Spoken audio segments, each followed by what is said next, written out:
Fique por dentro das principais discussões que impactam seus investimentos e das análises de nossos especialistas sobre as movimentações do mercado financeiro. Falando nisso, nosso encontro é toda manhã, logo após a abertura do mercado. Entre nos canais oficiais do Itaú Personalité e envie suas dúvidas sobre recomendação de investimentos.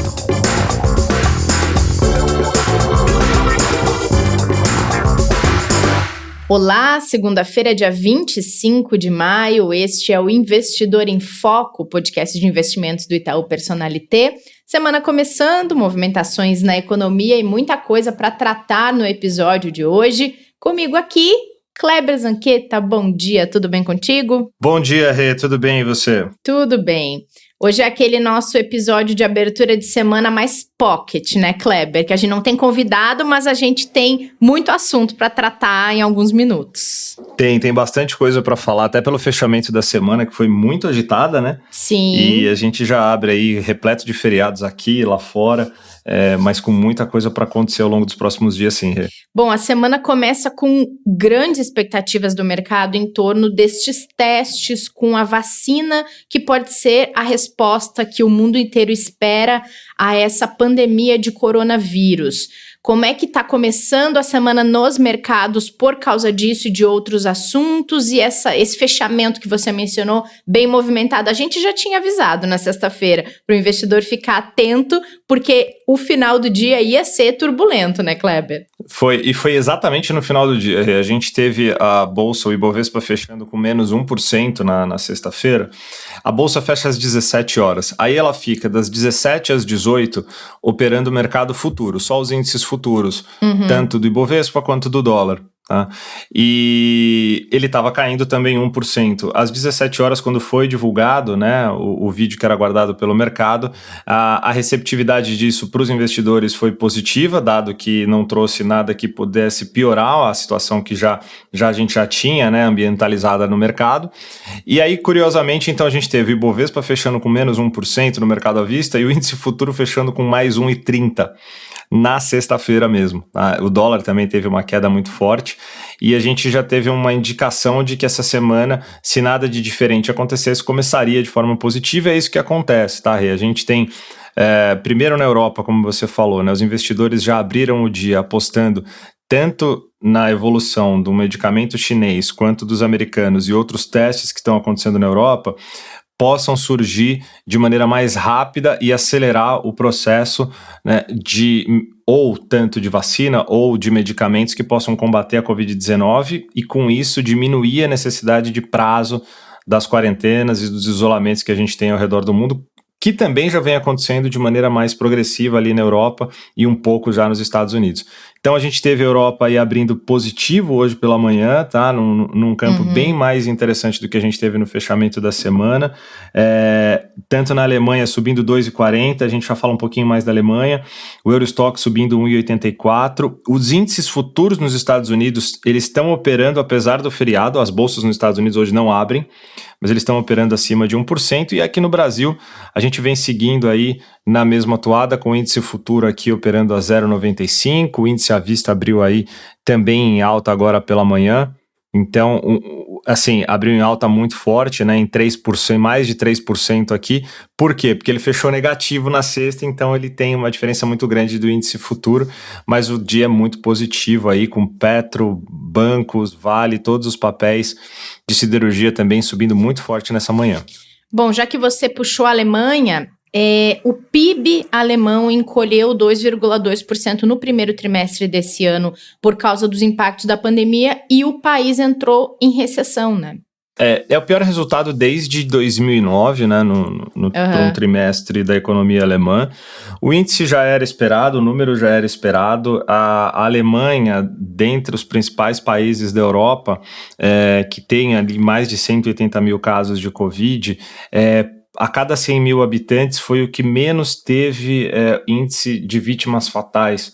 A Alemanha, ela se demonstrou muito hábil, principalmente porque eles têm um contingente muito grande no sistema de saúde deles, tanto em número de UTIs, leitos, respiradores. Eles conseguiram atender muito mais pacientes de maneira muito mais rápida, e o impacto, né, em vítimas fatais foi muito menor. na Alemanha. Com isso, eles vêm retomando a atividade também de forma gradual, mas um pouco mais rápida. Então, apesar do número ruim que já era esperado, as perspectivas são positivas, por isso que a gente vê o índice alemão subindo até de maneira forte aí para essa segunda-feira, mesmo com um dado negativo aí do primeiro tri no PIB. Uhum. E ontem os Estados Unidos decidiram impedir a entrada de pessoas não residentes que tenham passado pelo Brasil como uma forma de proteção da população. E o presidente Donald Trump anunciou que vai doar respiradores também ao Brasil. Essas medidas, Kleber, na avaliação de vocês que estão acompanhando o cenário, elas antecedem algum risco econômico na relação entre o Brasil e Estados Unidos? Falar de impacto agora na relação econômica entre os dois países é um pouco precipitado, né? A medida, ela realmente ligado à saúde pública nos Estados Unidos, eles estão fazendo isso com vários outros países, não só com o Brasil, né? Mas o Brasil, obviamente, depois a gente vai falar um pouquinho mais, agora está com um número de casos realmente muito avançado, chamando muito atenção e numa crescente muito forte. Então, natural que seja feito algumas restrições para a proteção de um país que agora já está num outro momento, né? No momento de recuperação, ele não quer que seja de novo reativado, né, o crescimento de novos casos nos Estados Unidos, assim como a Europa também não quer. Então, economicamente, para nós, o negativo é que a gente pode ter mais tempo ainda a percorrer para conseguir alcançar o momento em que Estados Unidos e Europa já estão. Esses bloqueios impedem com que a gente fique ainda mais próximo comercialmente, se a gente pudesse fazer algum tipo de acordo ou de encontro, sejam eles corporativos. O impacto direto nas relações não me parece que, pelo menos não foi discutido que nada vai acontecer, mas sem dúvida que pelo período em que a gente não conseguir se relacionar diretamente com eles, vai de forma direta atingir a economia aqui, mas isso já está dado, né? Isso já é esperado, não agrava mais a situação, o fato dessa restrição. O que chama atenção é que a gente realmente está sendo, vamos colocar entre aspas, né, vistos com muito cuidado pelo mundo inteiro, dado o tamanho do problema que a gente enfrenta aqui. Sim, e as respostas que vão sendo dadas internamente dizem muito sobre o quanto essa restrição vai perdurar, né, Kleber? Sem dúvida. O poder de resposta do governo e tudo mais. É aí que o risco político entra muito, né, Rê, que a gente fala bastante. A visão que obviamente, as lideranças internacionais têm do Brasil é aquela que a gente transmite. Então, vamos falar do hoje para amanhã, né? A reunião que aconteceu na quinta-feira entre Congresso, entre o Executivo, né, com o presidente da Câmara, presidente do Senado, todos os governadores, e o tom que foi dado àquela conversa, mais esse clima positivo que veio após o não aumento de um risco político depois do vídeo na sexta-feira, começam a dar sinais importantes para que a gente tenha um trilho mais definido, né, uma direção mais definida, para que as autoridades internacionais olhem e falem, bom, o Brasil agora está organizado como precisa para conseguir enfrentar a situação da maneira como ela tem que ser enfrentada. Isso é muito importante para que as relações não sofram novos atritos e para que a gente tenha uma passagem um pouco menos turbulenta por uma fase que já é difícil por ela só, dado o problema de saúde que a gente tem. Só fazer um adendo aqui quando você fala muito, o desdobramento foi positivo, não agravou a situação e tudo mais. Gente, a gente tá aqui falando sobre como é que o mercado reagiu a determinada situação, tá? A gente não tá falando aqui que o vídeo é grave, não é grave, é bom, não é bom, ou que o vídeo é positivo, né? A gente fala, como avaliar. Não, a gente não tá avaliando o vídeo aqui, e nem a percepção de cada um, e nem o entendimento político sobre esse vídeo, mas sim o que o mercado entendeu dele, como é que o mercado reagiu a ele, e por isso, como é que a gente começa a semana após uma reação X ou Y do mercado na sexta. É meio que, nesse tom que a gente fala, só para o pessoal não ficar confundindo muito assim.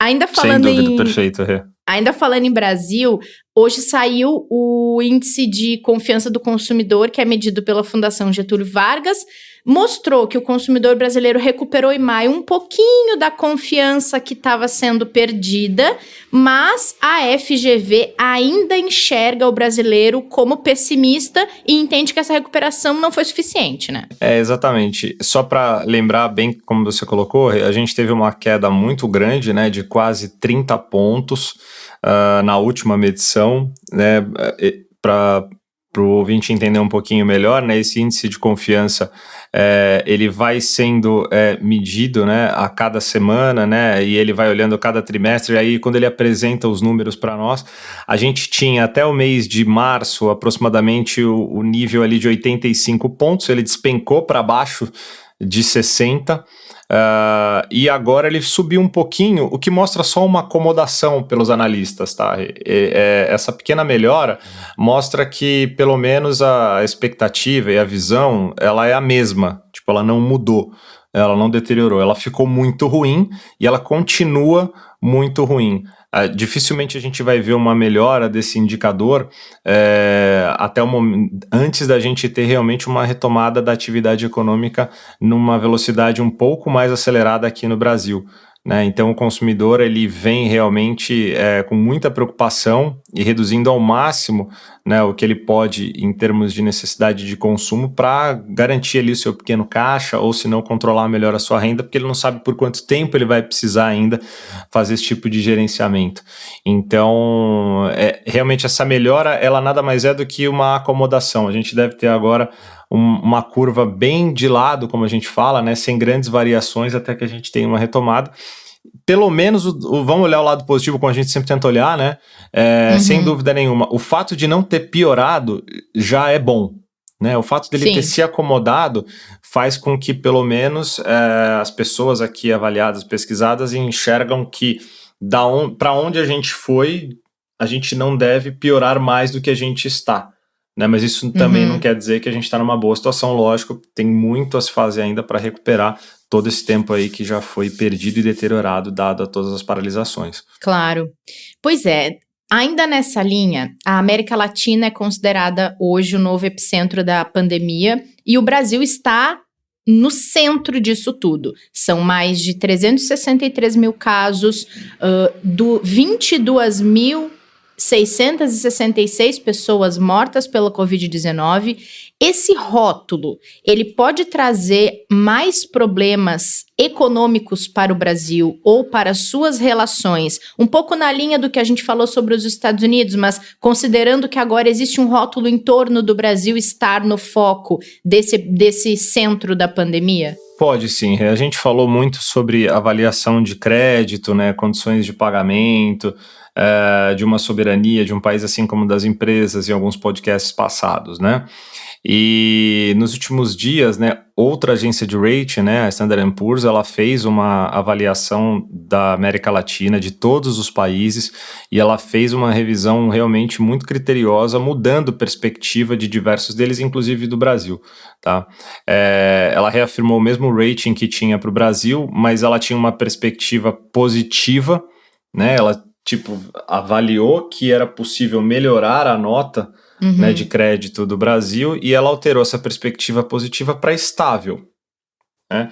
Diferente da Fitch, que tinha alterado de estável para negativo, mas as duas vão no mesmo sentido, ou seja, cai, né, a avaliação, ela piora a avaliação, e exatamente esse que é o grande impacto, que, né, que você colocou assim, o que economicamente, quais são os impactos que podem ter, né, quando a gente vira um epicentro, a América Latina vira um epicentro, o tempo maior que a gente ficar para recuperar a atividade, porque a gente tem agora o momento mais importante, o que? A redução de novos casos, né, achatamento da curva, controle do sistema de saúde público, do sistema de saúde privado também, todo o atendimento que vai ter que ser feito para controlar essa situação de saúde hoje no país, ela é avaliada como um risco muito grande pelo tempo que ela pode levar. Então, a gente vê esse epicentro se movendo, né? Ele saiu da China para a Europa, para os Estados Unidos e agora ele está na América Latina. A gente torce para que seja o último epicentro, né? Que a gente pare com esse movimento tão forte em primeiro lugar. E agora a grande avaliação vai ser como que todo o trabalho conjunto interno mesmo com a ajuda internacional também que a gente vem recebendo para o Brasil e para outros países, a gente vai conseguir controlar essa disseminação da pandemia. Esse é o grande ponto. Quanto mais tempo isso demorar, como a gente já falou aqui sem querer ser repetitivo, esse é o grande X da questão. Agora é o que e quanto tempo vai ser controlado essa disseminação e o aumento dela. O grande ponto aqui vai ser, e aí, obviamente, a gente vai ter o quê? Quanto mais tempo, a gente tem mais aumento de gasto público, certo, Rê? A gente vai ter que ter mais assistência, vai ter que ter mais geração de recursos para ajudar a sociedade, para ajudar as pessoas mais pobres, para ajudar as empresas. Você aumenta o déficit público, você aumenta as contas a pagarem para o governo lá na frente. E aí você aumenta aquela relação que a gente falou de dívida PIB. Né? Sim. Esse é um outro X muito importante. De todos esses países da América Latina avaliados, o Brasil é um dos que tem a pior relação dívida-PIB, ou seja, ele tem a maior dívida em relação àquilo que ele produz. E isso vem aumentando de maneira cada vez maior em relação ao que a gente já tinha de uma situação muito difícil. Alguns analistas colocam que o Brasil pode atingir próximo de 90% essa relação, ou seja, a dívida ser quase 100% daquilo que ele produz, podendo superar em alguns anos esse 100%. E aí entra a capacidade de pagamento. Então, esse é o grande ponto. Quanto mais tempo a gente demorar, maior vai ser a nossa dívida, maior é a nossa dificuldade de pagamento desse endividamento público. Por isso que a gente tem que correr e torcer para que daqui em diante a gente não tenha outros problemas que impactem essa condução para conter essa disseminação local. Já tem problema demais, né, Kleber? Demais, tem muito. Tá bom, não tá precisa bom, demais obrigada. Agora. Para por aí, é verdade. Bom, muito obrigada. Gostei muito do nosso papo. Obrigado você, valeu. Amanhã a gente tem podcast na companhia do professor. Teremos aula. Sempre um prazer aí com o Martim com a gente. Verdade. E a gente torce para que seja realmente uma semana muito melhor para todos aí e torcendo para que a gente tenha novidades e principalmente ligadas ao ponto da saúde, que essas informações sobre vacinas, medicamentos possam evoluir e a gente tenha novidades importantes e positivas aí para todo mundo, Rê. Amém, Kleber. Até amanhã. Valeu, um grande abraço. Até amanhã. É outro. Lembrem de seguir as redes sociais do Itaú Personalité e de acompanhar a live hoje às 5 horas da tarde no Instagram e no YouTube do Personalité. A gente vai ficando por aqui. Até amanhã estaremos de volta com o professor Martim Iglesias. Fiquem bem, fiquem em casa, usem máscara, protejam-se. Fique por dentro das principais discussões que impactam seus investimentos e das análises de nossos especialistas sobre as movimentações do mercado financeiro. Falando nisso, nosso encontro é toda manhã, logo após a abertura do mercado. Entre nos canais oficiais do Itaú Personalité e envie suas dúvidas sobre recomendação de investimentos.